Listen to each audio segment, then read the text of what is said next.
Desenhista, deixa eu te fazer uma pergunta. Quanto tempo, em média, você gasta fazendo os cenários dos seus desenhos?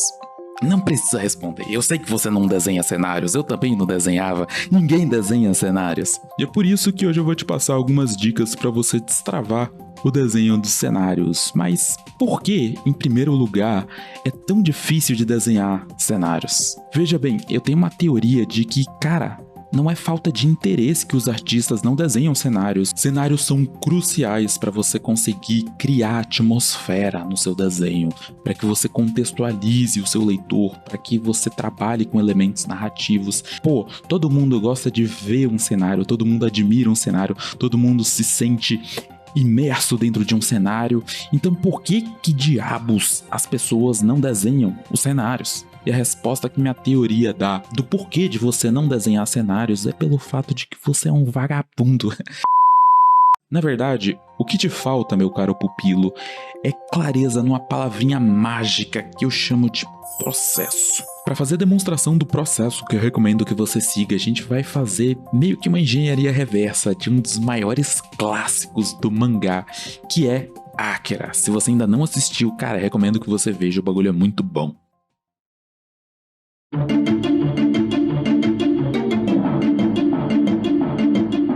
O nosso alvo vai ser este quadro aqui e a gente vai começar aplicando o fundamento da composição, que é o fundamento que diz respeito à organização dos elementos visuais dentro do espaço. Então, por exemplo, essa cena, só de bater o olho, a gente entende que é uma cena interna, certo? Então, a primeira coisa que eu vou fazer é desenhar basicamente as 4 paredes desse cômodo, né? Tipo, mais ou menos na orientação que eu vejo aí no quadro. E também começo a adicionar bem grosseiramente os objetos, tipo o arcade ali, as caixinhas de som. Depois eu começo a adicionar algumas silhuetas ali das pessoas, né? O objetivo dessa etapa é que a gente consiga capturar a intenção, o momento que aquele desenho ele está retratando através do mínimo de esforço e de detalhes possíveis.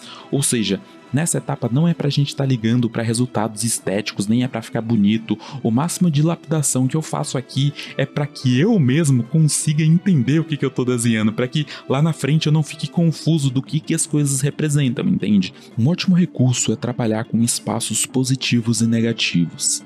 Eu aqui, por exemplo, marquei em vermelho as regiões negativas e comparei com as silhuetas para ver se elas estavam se encaixando.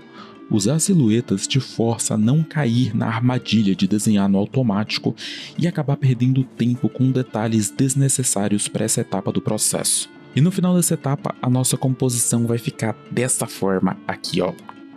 Uma porcaria, que é exatamente o que ela deve ser. A nossa próxima etapa vai ser ir para o fundamento do espaço tridimensional e a gente vai começar a acertar a perspectiva para deixar esse desenho um pouco mais normal. E aqui a gente não vai sair traçando cada linhazinha da perspectiva para cada detalhezinho da nossa referência, porque a gente não quer copiar a nossa referência. A gente está fazendo um estudo, meu caro pupilo. Ou seja, você precisa entender o espaço e não copiar o espaço. Vou te dar um exemplo. A gente vai duplicar aqui a nossa referência e, cara, eu só preciso entender mais ou menos onde é que estão posicionados os pontos de fuga das estruturas principais da minha referência, como, por exemplo, os eixos da parede, né, que é onde tudo está ancorado.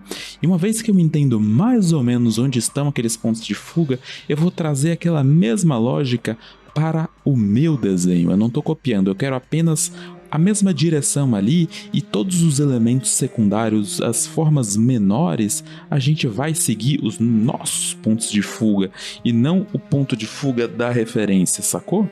E só fazendo esse estudinho rápido de perspectiva, que eu vou jogar ele ali pro ladinho, cara, você vai ver que eu cometi um erro crasso no meu esboço de composição, que eu desenhei aqui os pontos de fuga apontando para baixo, sendo que na referência original ela aponta para cima.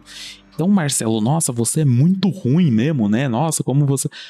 Cara, dane-se, entendeu? Pra composição isso não importa, é por isso que a gente faz o esboço da composição, é por isso que a gente separa em etapas. O momento de você acertar a perspectiva é agora. O momento de você dar concretude às suas formas é agora. É nessa hora que a gente vai aplicar o fundamento do espaço para corrigir. Então eu venho aqui agora, ó, e começo a traçar da forma correta todas as minhas linhas ali, toda a minha grade da perspectiva, que os meus pontos de fuga estão fora da tela, então vocês não vão conseguir enxergar, mas eu basicamente estou traçando as linhas de cada respectivo eixo e eu vou ajustando o meu esboço da composição para ele começar a ficar mais alinhado. Depois de acertar a perspectiva e ficar satisfeito com a sensação de espaço, nós partimos para o fundamento da linha. Repara que para esse quadro da referência, as linhas elas são muito lineares, no sentido de que elas têm pouca variação. Esse daqui, por exemplo, é o pincel padrão do Photoshop que eu uso. Olha o tanto de variação que ele tem. Agora, se a gente olha para as linhas da referência, você vai ver que elas não variam muito. Por isso eu escolhi um traço mais uniforme para minha line art, algo mais parecido com isso daqui.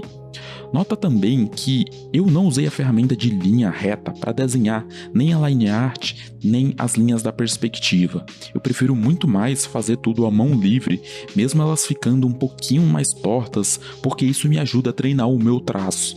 Se eu estivesse fazendo algo mais sério, como uma página do mangá, talvez eu fizesse diferente, mas estando em um estudo, eu recomendo que você faça uma forcinha e exercite a sua coordenação motora também para desenvolver o controle do seu traço. Nessa hora aqui, eu não recomendo que você desligue o esboço, porque, cara, se você fizer isso, você provavelmente vai ter um surto.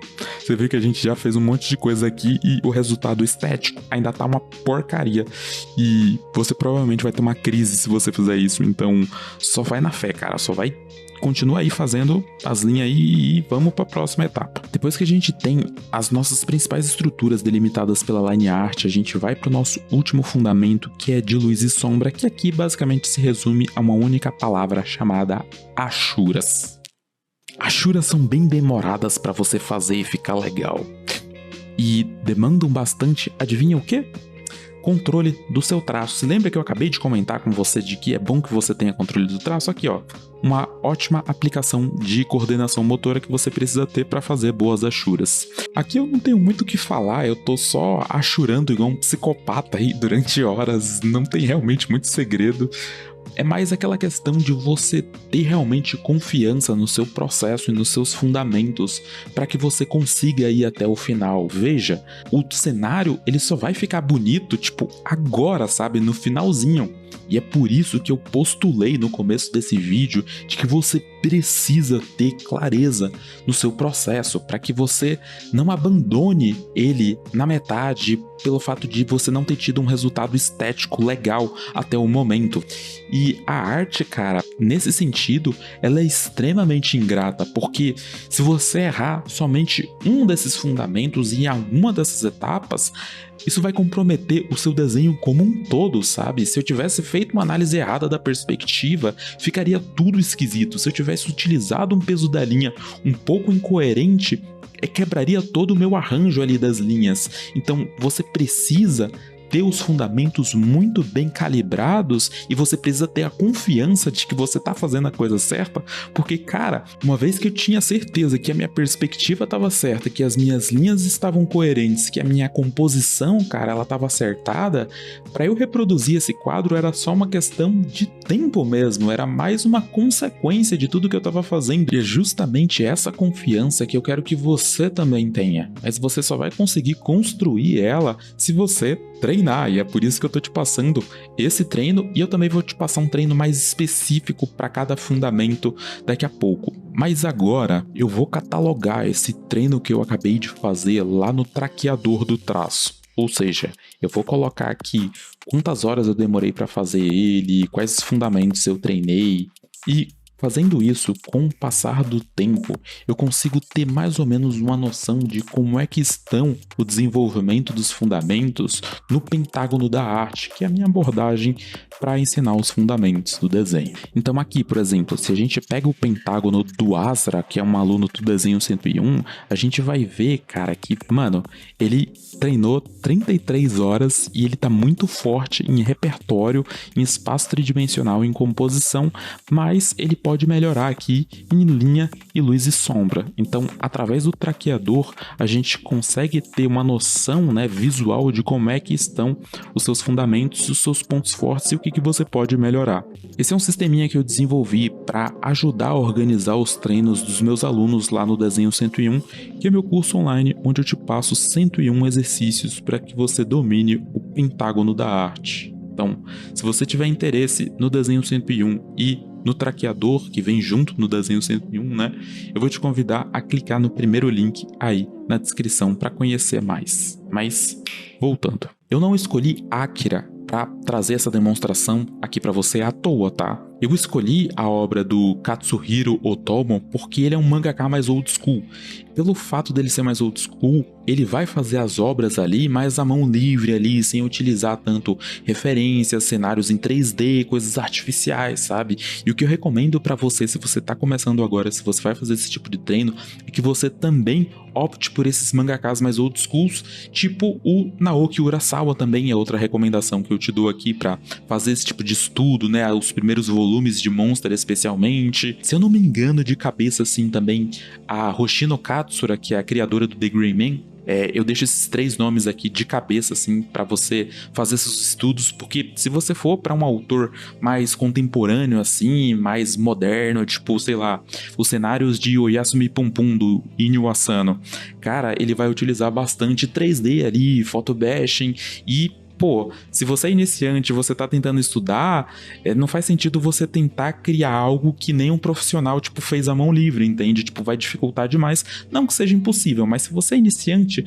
vai pelo fácil, assim, sabe? Tipo, começa normal, começa de boa. E sabendo disso e que você precisa ter uma boa base dos fundamentos, o que eu recomendo que você faça, caso você ache que você não esteja preparado para fazer um treino tão robusto como esse primeiro que eu te passei, né, de tipo, fazer o processo inteiro, você pode trabalhar especificamente nos fundamentos que você acha que você tem dificuldade. E para isso você pode pegar, por exemplo, um quadro aí de algum mangá desses que eu te recomendei, né, ou de algum que você goste, e você tente alterar eles batendo na tecla do fundamento que você sente que você tem mais dificuldade praticando dessa forma. Então, por exemplo, cara, eu acho que minha perspectiva não tá tão legal, vou fazer uma análise aqui. Onde é que será que tá a linha do horizonte? Como é que se comportam as pessoas aqui com essa linha? Como é que será que eu consigo colocar uma pessoa aqui baseado nessa linha do horizonte? Aqui, ó, metade da altura e tal, eu tenho dificuldade com as formas, eu vou tentar manipular a forma dessa estrutura aqui, ó,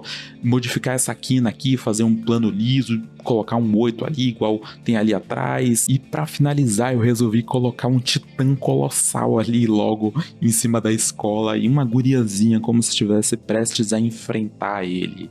Esse tipo de treino, cara, eu acho que você precisa fazer pelo menos uma vez na sua vida, sabe? Tipo, ele é muito legalzinho de fazer e a sua criatividade, nesse caso aqui, é o limite. E pra você que ficou até agora no vídeo, eu vou te dar uma última dica de ouro pra dar aquela gratinada no conhecimento. Porque tudo que eu falei aqui até agora eram coisas muito determinísticas, sabe? Tipo, se você faz o ponto de fuga certo, você vai ter um espaço tridimensional bem definido. Isso é, tipo, previsível.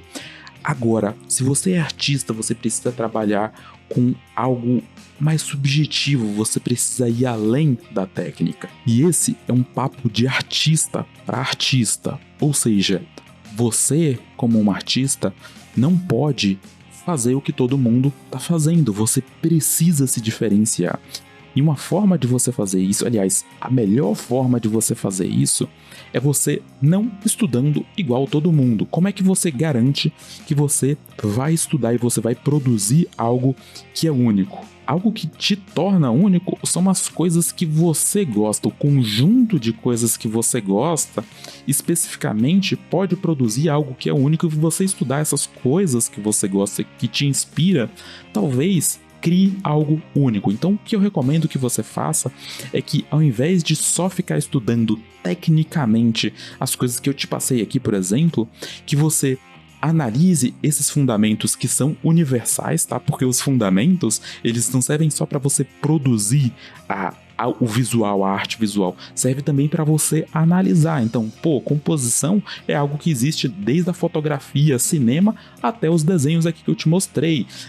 Luz e sombra, os valores, as cores, tudo que eu falei aqui são coisas que você consegue decompor visualmente. Então, cara, pega aquilo que te inspira, pega aquelas coisas que você gosta e analisa do porquê que aquilo te inspira, quais fundamentos, como eles são usados.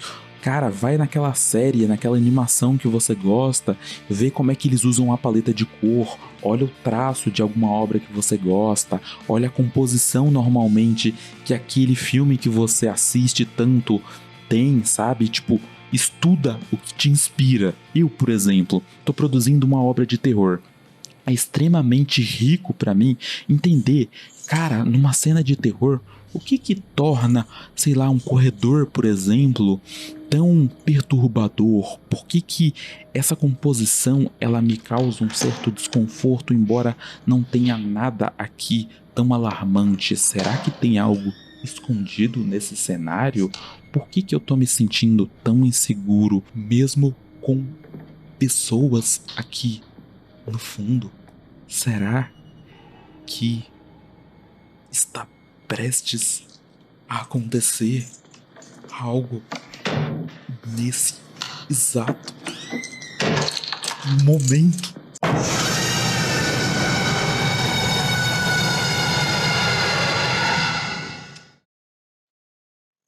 Carai, ai, onde é que eu tô, velho? Ah, você tá ouvindo essa música?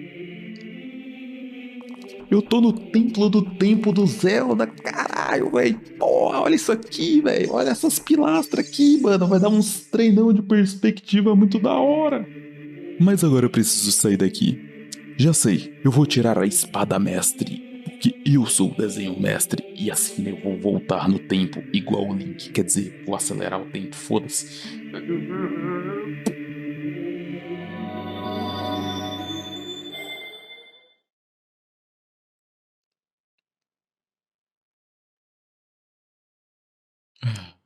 Onde é que eu tô? Ah!